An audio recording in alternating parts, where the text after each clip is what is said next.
학문 분야 중에 정치지리학 이런 분야가 있습니다. 정치지리학. 정치학과 지리학을 합친 학문이라 할 수 있겠지요. 정치지리학에서 핵심되는 이론 중에 하나가 세계 역사는 대륙 세력과 해양 세력의 경쟁, 충돌, 투쟁의 역사다.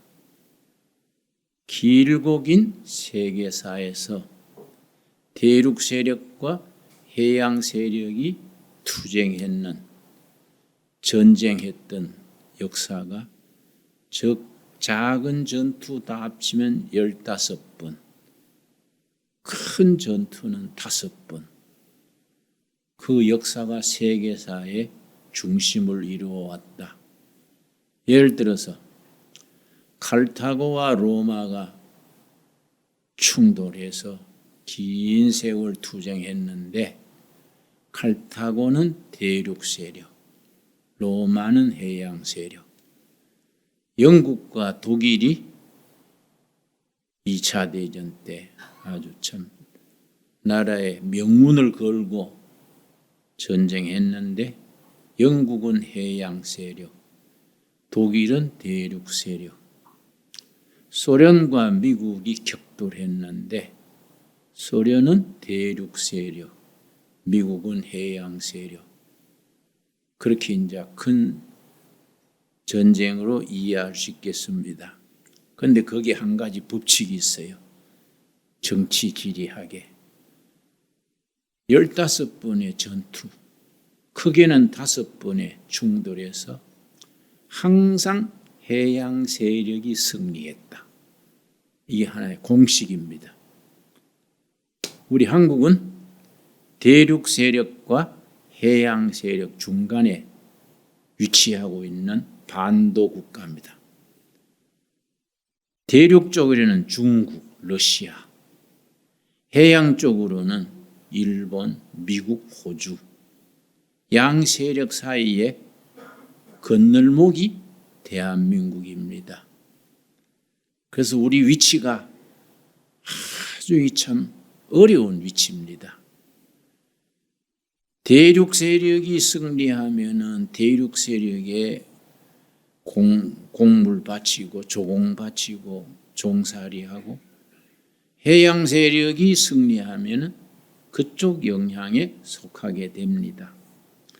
우리 민족이 참 다행했던 것은 1945년 해방 이래로 북한 김일성은 대륙 세력을 의지하고 그쪽에 줄 섰고, 남한의 대한민국은 이승만 박사의 탁월한 시대적인 안목, 식견으로 해양 세력에 줄을 섰습니다. 지금 77년 역사에 해양 세력 쪽에 줄 섰던 대한민국이 대륙 세력 쪽에 줄 섰던 북한에 대해서 완승해서 완승. 북한의 국력은 우리의 70분의 1밖에 안 됩니다. 완전히 승리한 것이지요. 그런데 정치 지리학의 세계적인 권위자 두 사람이 얼마 전에 공동기고를 한 잡지사에다가 기고했는데 이름이 브루스 존스, 정치지리학의 세계적인 대가입니다. 토마스 라이트, 브루스 존스라는 학자와 토마스 라이트라는 학자 두 사람이 공동으로 쓴 글이 코로나 팬데믹 시대가 지나가고 우크라이나 전쟁 시대가 지나가고 난 뒤에 세계는 어디로 갈 것인가? 우리가 생각하는 것보다가 우크라이나 전쟁은 세계사적으로 굉장히 중요하다는 거예요. 우크라이나 전쟁 이후로 세계는 변한다. 코로나 팬데믹 단순한 전염병이 아니다. 코로나 팬데믹 이후로 세계사는 바뀐다. 어떻게 바뀔 것인가? 브루스 존스 박사와 토마스 라이트 정치지리학의 대가가 공동으로 글을 싣기를 G7 시대는 지나간다. G7은 일본을 포함한 서양 선진국 6나라 합쳐서 G7 시대라 그러지요. 브릭스 시대도 지나간다. 브릭스는 G7 밑에 있는 국가들 BRICS 브릭스 B는 브라질, R은 러시아, I는 인디아, 인도, C는 차이나, 중국, 끝에 S는 남아프리카 공화국. 그게 이제 C지. 그 시대가 지나간다. 그리고 거츠 시대가 온다. 거츠. 그러니까 우크라이나 전쟁 이후, 코로나 팬데믹 이후 세계는 변화된다. G7 시대는 지나고 브릭스 시대도 지나고 거츠 시대가 도래한다. 그렇게 기고에 썼습니다. 거츠라는 것은 네 나라 머리 글자를 딴 거지요. GUTS. G는 독일, 저머니, U는 USA, 미국. 근데 독일과 미국은 뭐 당연하다 하겠지요. 그 다음 두 나라가 고기를 갸우뚱하게 합니다. T는 터키, 끝에 S, 사우스 코리아. 터키와 사우스 코리아가 거츠 시대에 2040년경을 기점으로 잡아요. 지금부터 20년 뒤지요. 지금부터 20년 뒤 2040년 앞뒤로 그 네 나라가 세계사의 주도력, 영어로는 이니시아티브를 잡는다. 이렇게 이제 기고문에 썼습니다. 그 글에서 한국에 대해서 언급하기를 그 글에 대해서 논란이 있었겠지요. 요즘 유튜브로 말하면 댓글 그렇다 아니다 동의한다 뭐 댓글이 많이 올라오지 않습니까? 댓글이 많았던가 봐요. 그 사우스 코리아가 20년 뒤에 세계사의 주도를 하는 나라가 된다는 건 이해 안 한다. 이해가 안 된다. 그거는 교수님들의 오해가 아니냐. 뭐 코리아가 그렇게 될 수 있는 근거가 뭐이냐. 뭐 그 논란이 많이 일어났습니다. 근데 두 교수가 코리아가 20년 뒤에 그렇게 될 수 있는 이유들 중에 하나가 코리아의 프로테스탄트 철치, 한국의 개신교의 역할, 영적, 정신적, 도덕적 역할. 이 한국으로 하여금 20년 후에는 세계를 주도하는 네 나라 중에 한 나라가 되는 정신적인, 도덕적인 그런 기초를 제공한다. 그렇게 썼지요. 그거 아주 깊이 생각해 봐야 될 문제입니다. 나는 그 글을 읽고 늘 생각해요. 그 참 좋은 말이긴 한데 지금 교회로서는 곤란하지 않냐. 지금 교회로서는. 한국 교회는 아시아에서 처음 성공한 교회입니다. 한국 교회는 선교 역사상 가장 성공한 교회입니다. 한국 교회는 아시아에서 처음 성공한 성공 사례인데 앞으로 사명이 있다 이거예요. 지난 100년 한국에 개신교가 들어온 프로테스탄트 교회가 들어온 역사를 그 시작을 130년, 140년 어간 미국 선교사 두 사람이 언더우드, 아펜셀러 두 사람이 1885년 부활절이요. 새벽에 제물포항, 지금 인천 항구입니다. 인천 항구에 도착했습니다. 미국에서부터 먼 길로. 그때는 뭐 배로 왔는데 배 타는데 2시간, 진짜 2달이요, 2달. 2달 걸려서 와가지고 제물포항에 1885년 4월 5일 부활절날 새벽에 내렸는데, 아펜셀라는 감리교 선교사, 언더우드는 장로교 선교사입니다. 둘이서 의논했다 그래요. 아펜셀라, 네가 먼저 내려가면 감리교가 먼저 왔다 하지 않냐?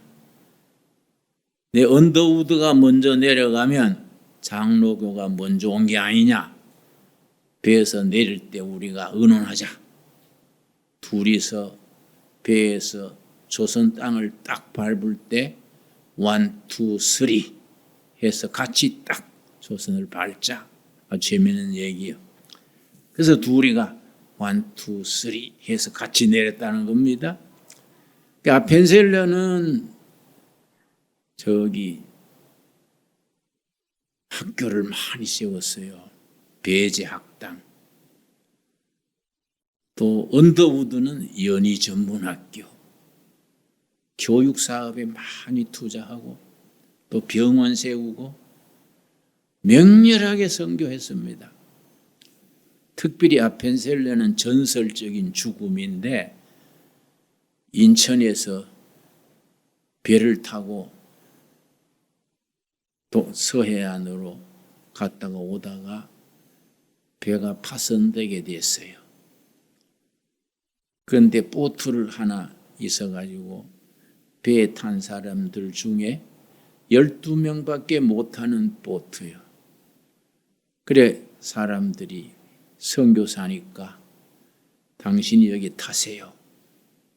한 자리 남은데, 그러니까 소녀 한 명이 곁에 있었어요. 내 대신에 이 소녀를 태워주세요.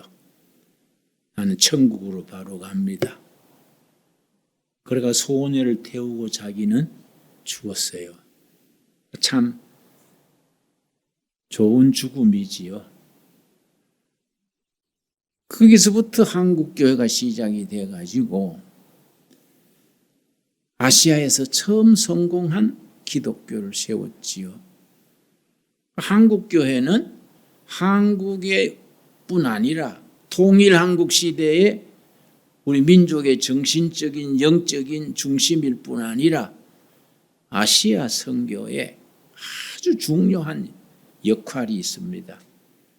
우리가 생각하는 것보다가 밖에서는 한국교회를 더 높이 평가하는 겁니다.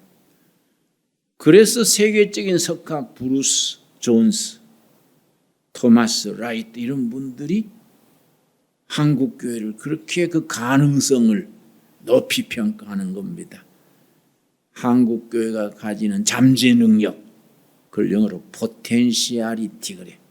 포텐셜 에너지, 잠재 능력이 한국 나라를 이끌어 간다.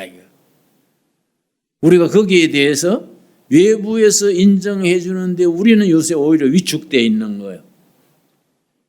우리가 그걸 사명감을 깨닫고 고칠 건 고치고 버릴 건 버리고 새롭게 우리가 시작한다는 마음을 가져야겠지요.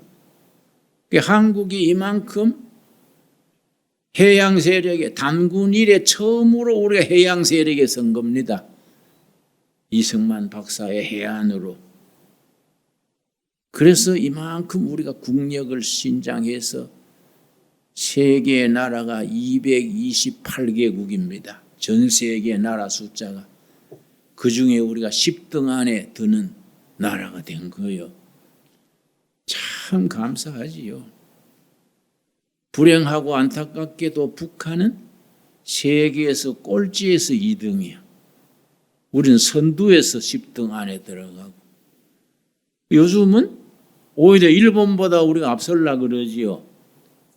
5월달 수출액이 우리는 606억 달러, 일본은 563억 달러.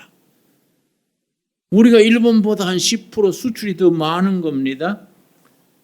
그 우리는 그냥 우리 일이니까 그냥 지나갔는데 일본은 매스컴에서는 텔레비, 신문 뭐 요란했어요. 어쩌다가 우리가 한국보다가 수출이 뒤지게 됐냐. 20년 전에는 우리가 한국보다 10배 이상 수출하고 그랬는데 지금 어쩌다가 한국에 우리가 뒤지게 됐냐. 일본에서는 그게 아주 논란이 많았습니다. 내 짐작으로는 앞으로 점점 더 한국과 일본의 차이가 한국 쪽으로 기울어지게 될 걸로 저는 생각합니다. 그렇다고 사이 잘 지내야지요. 서로 뭐 다투고 할 게 아니라. 그런데 중요한 것은 교회의 역할이에요.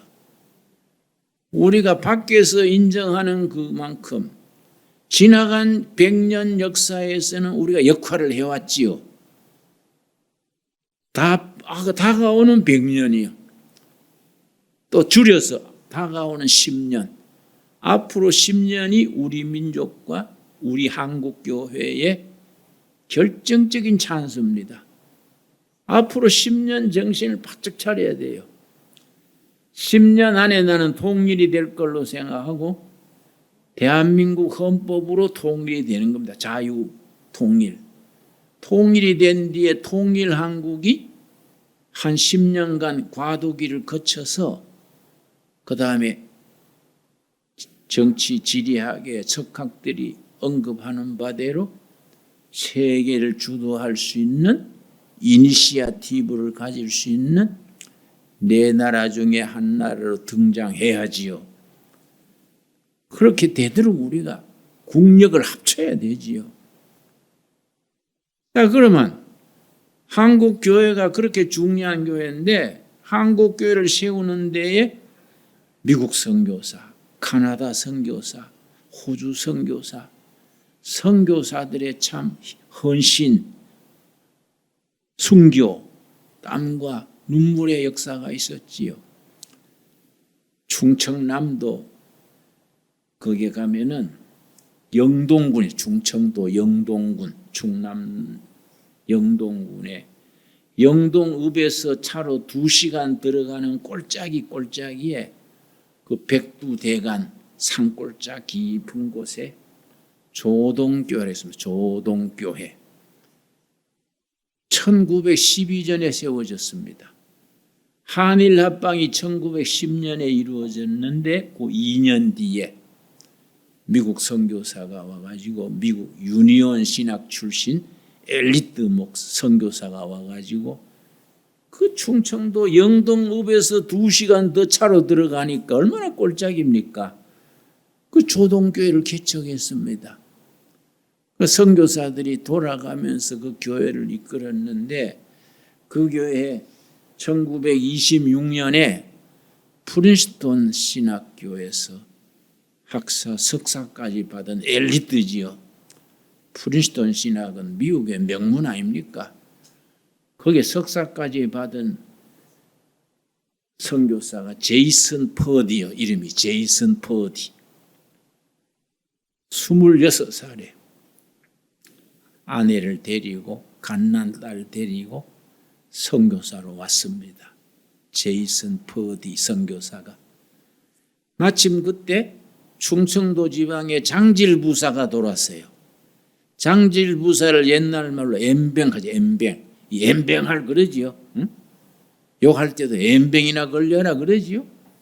그 장질부사가 돌아가지고 이 26살 먹은 엘리트 선교사가 자전거 뒤에 장질부사 약을 싣고 자전거 타고 이 동네 저 동네 다니면서 치료하러 다닌 거예요. 이 선교사가. 그러다가 밤에 돌아오다가 잠잘 때가 마땅치 않으니까 그 시골에 가면은 행여, 죽은 사람 장사하는 행여가 있어요. 남자들 여럿이 매는 거 있지 않습니까? 관을 중간에 넣고 울긋부드 장식해가지고 앞에 선 사람이 종을 흔들면서 뭐라고 하면서 그 행여를 동네에서 떨어진 자리에 보관하는 데가 있습니다. 주로 강가에나 산기슭에. 왜 따로 둬요? 거기서 비도 피하고 거기서 잤는데 그 전날 장질부사를 장례했던 행여라 거기.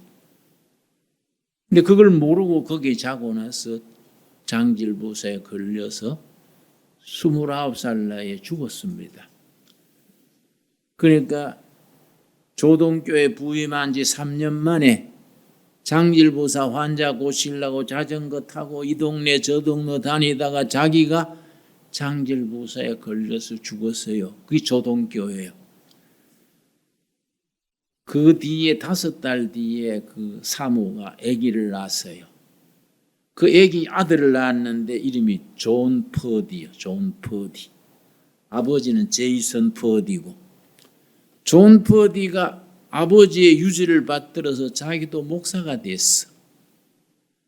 그래서 해방된 뒤에 1945년 8일 15일 해방된 뒤에 미군들이 왔지 않습니까? 미국 주둔군 사령관이 군정사령관이 하디 장군이 하디 장군이 한국을 잘 아는 비서실장을 고르려다가 존 퍼디 목사, 청년 목사지요. 아버지 유지를 받들어서 아버지가 순교한 나라에 자기도 헌신하겠다. 한국에 와서 하디 장군의 비서실장이 됐어요. 그런데 하디 장군이 존 퍼디에게 목사한테 부탁하기를 한국을 앞으로 공식 정부가 수립될 때까지 잘 통치하기 위해서 한국 사람 중에 아주 신실하고 정직한 참모를 50명을 뽑아주라. 그러니까 존 퍼디가 여기저기 선교사들 모아가지고 좋은 청년, 좋은 일꾼을 소개해 주십시오. 그러니까 신실한 크리스찬 48명을 추천했어. 나머지 2사람은 이제 일반인. 크리스찬 48명이 하디의 미 군정청에 들어가가지고 각 부서의 중요한 자리에 앉은 겁니다. 이 사람들이 대한민국의 초대 이승만 정권이 기독교 세력이 자리 잡는 데에 그때는 뭐 박헌영 충청남도 예산 사람이요. 아주 골수 공산당 지도자지요. 조선노동당 창립했던 천재 중에 천재입니다.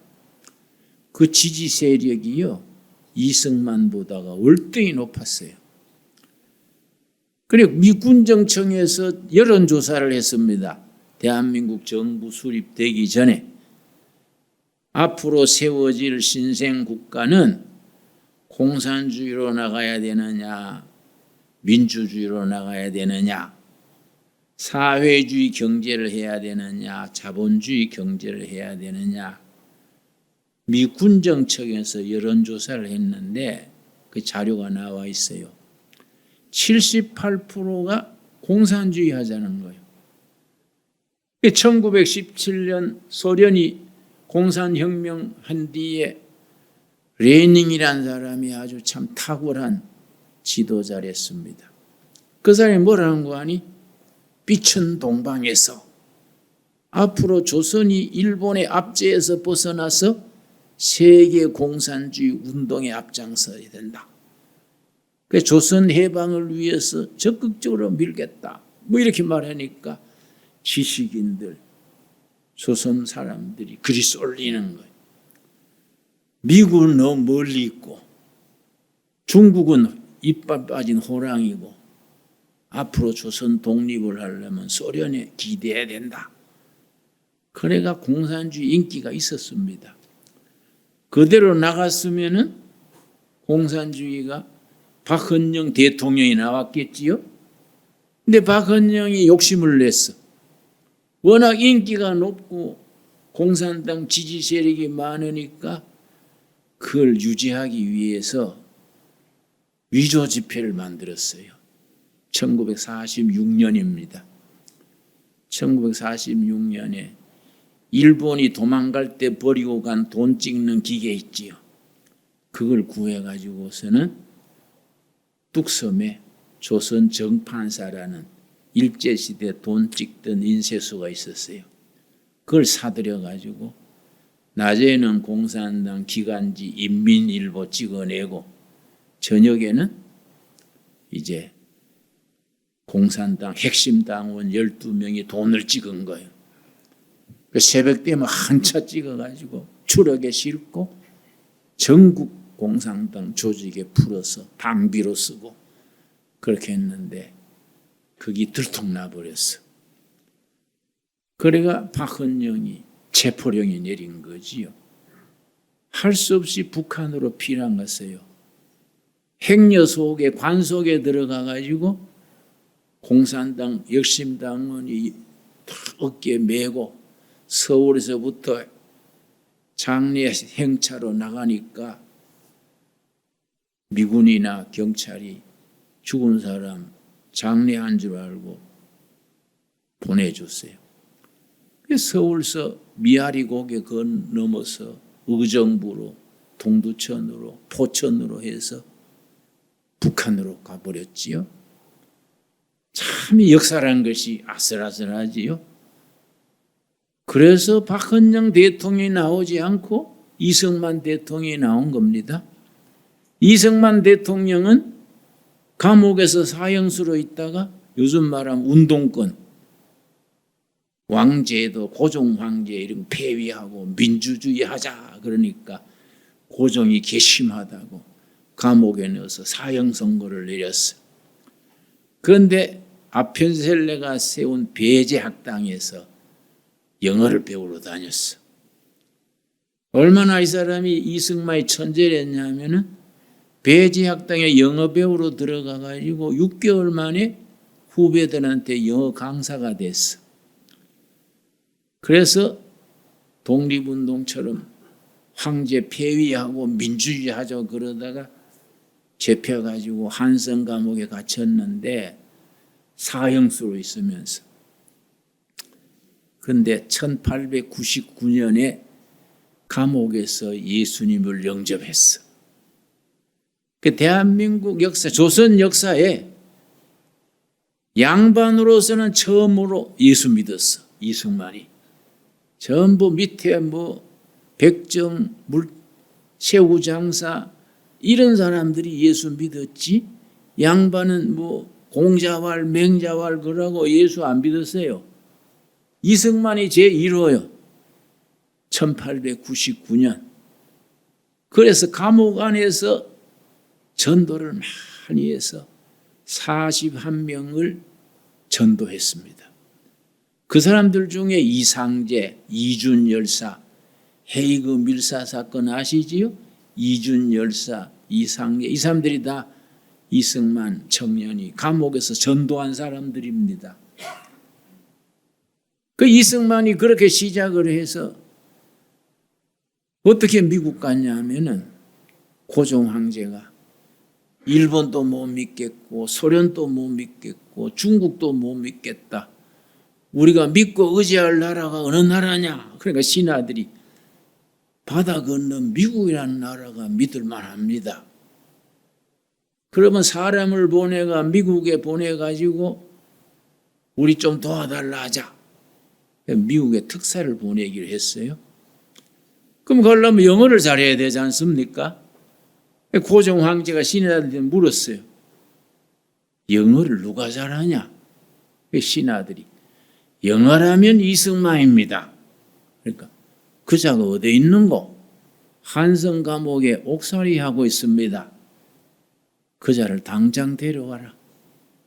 그 사형수가 무기로 됐다가 미국 대사로 가게 됐네. 고종이 편지를 써가지고 그걸 편지를 품고 제물포항 인천에서 배 타고 가니 벌써 백길이 2달이잖아요. 워싱턴 DC는 저 동부 끝에 있는데 샌프란시스코에 내려서 그리 가는 길이 얼마입니까? 가는 동안에 한일 합반이 돼버렸어. 나라가 없어진 거예요. 그러니까 이승만이 국적 없는 백성이 돼버렸잖아요. 그래서 미국에서 공부를 하게 한 거지요. 선교사들이 도와줘가지고 존스 홉킨스 대학의 석사, 하버드 대학의 석사, 프린스턴 대학의 박사를 받았지요. 그 당대 최고 지식인이랬지요. 근데 이승만 박사가 대통령이 됐는데 아까 말했듯이 그대로 갔으면 박헌영 대통령이 나서 공산화가 됐을 텐데 그 위조 지폐 만드는 통에 뒤집어져 가지고 이승만 대통령이 선 거지요. 이승만 대통령이 서가지고 목표가 2가지요. 이 나라를 어찌하면 자유민주주의 국가로 만들 수 있을까? 둘째는 어떻게 하면 기독교 기초 위에 나라를 세울 수 있을까? 신앙 입국, 기독교 입국 그래요. 그러니까 아까 말했듯이 하지 장군 밑에 있었던 존 퍼디 비서실장이 추천했는 48명의 크리스찬 요지에 배치해 있고 이승만 대통령이 되고 하니까 이 나라의 기독교 세력을 뿌리 내리는 데에 큰 공로를 세웠지요. 우리가 앞으로가 문제지요. 앞으로가. 선배들의 그런 전통, 그 역사 하나님의 섭리를 우리가 정신 바짝 차려서 예수 잘 믿어야 돼요. 어영부영 그렇게 자기 교회나 붙들고 목사님 말하면 아멘하고 그렇게 예수 믿지 말고 한국교회 전체를 생각하고 아시아의 복음화를 생각하고 통일 한국 시대에 대한민국이 세계의 겉즈, 내 나라 세계를 주도하는 나라가 되는 일에 한국교회가 정신적인, 영적인, 도덕적인 기초를 제공한다. 그런 포부가 있어야 돼, 포부. 아멘 하세요? 예수 믿는 거는 그런 비전을 품고 예수 믿으면 신바람 나는 거예요. 야, 밭에서 배추를 길러도 이게 위대한 한국을 만드는데 이거 일하는 거이다. 그래 하고 해야지. 아이고 허리야, 내 팔자가 이 배추밥 메고 있냐? 이거 심어가 몇 푼 나오냐? 이라고 믿으면 사람이 점점 가라앉아요.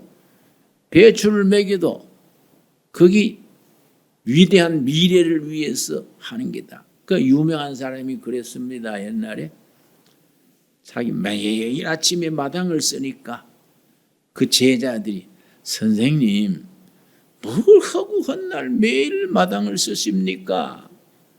그러니까 그 선생이 뭐라 한 거니? 내가 내 마당 쓰는 게 아니다. 우주의 한무퉁이를 청소하는 거다. 비전이 다르잖아요. 우주의 한무퉁이를 나라 쓰고 있는 거 이제 내 집 마당 쓰고 있는 게 아니다. 예수 믿는 거는 그만큼 비전이 있어야 돼.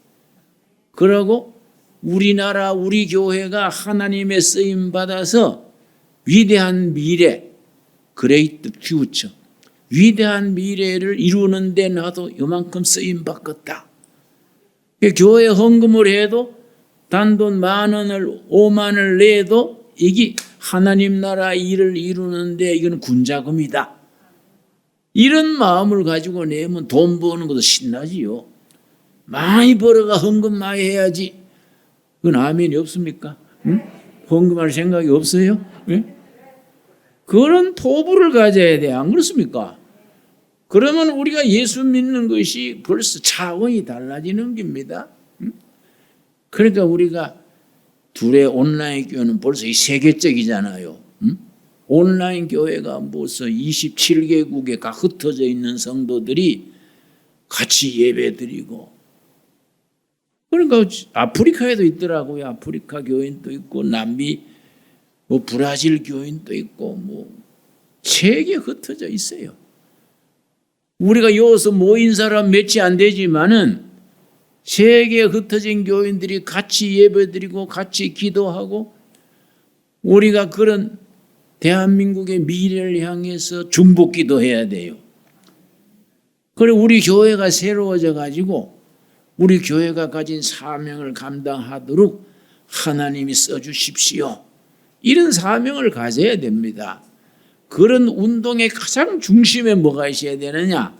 오늘 읽은 본문 말씀 마태복음 16장 우리 한번 찾아보겠습니다. 마태복음 16장 15절 16절에 이 근본이 서 있지 않으면은 괜히 우리가 뭐 공중에 붕 떠가지고 요란스럽기만 하지 영적 힘이 없습니다. 그 중심에 목숨까지 바칠 수 있는 신앙 고백이 있어야 돼요. 신앙 고백이. 내가 이것을 위해 살다가 이것을 위해 죽는다. 그런 확신이 있어야 됩니다. 그런 확신이 있으면요, 사는 것이 신명나고 굶어도 뭐 배 안 고프고 고생해도 보람 있고 겉보기 사람이 영 시원찮아 보여도 중심에 확고한 신앙이 있으면 그 사람이 힘이 있는 거 아닙니까? 그렇지요? 마태복음 16장 15절 말씀 이르시되 너희는 나를 누구라 하느냐. 지금 성령님이 우리에게 묻습니다. 예수님이 제자들에게 묻는 겁니다. 너희는 나를 누구라 하느냐.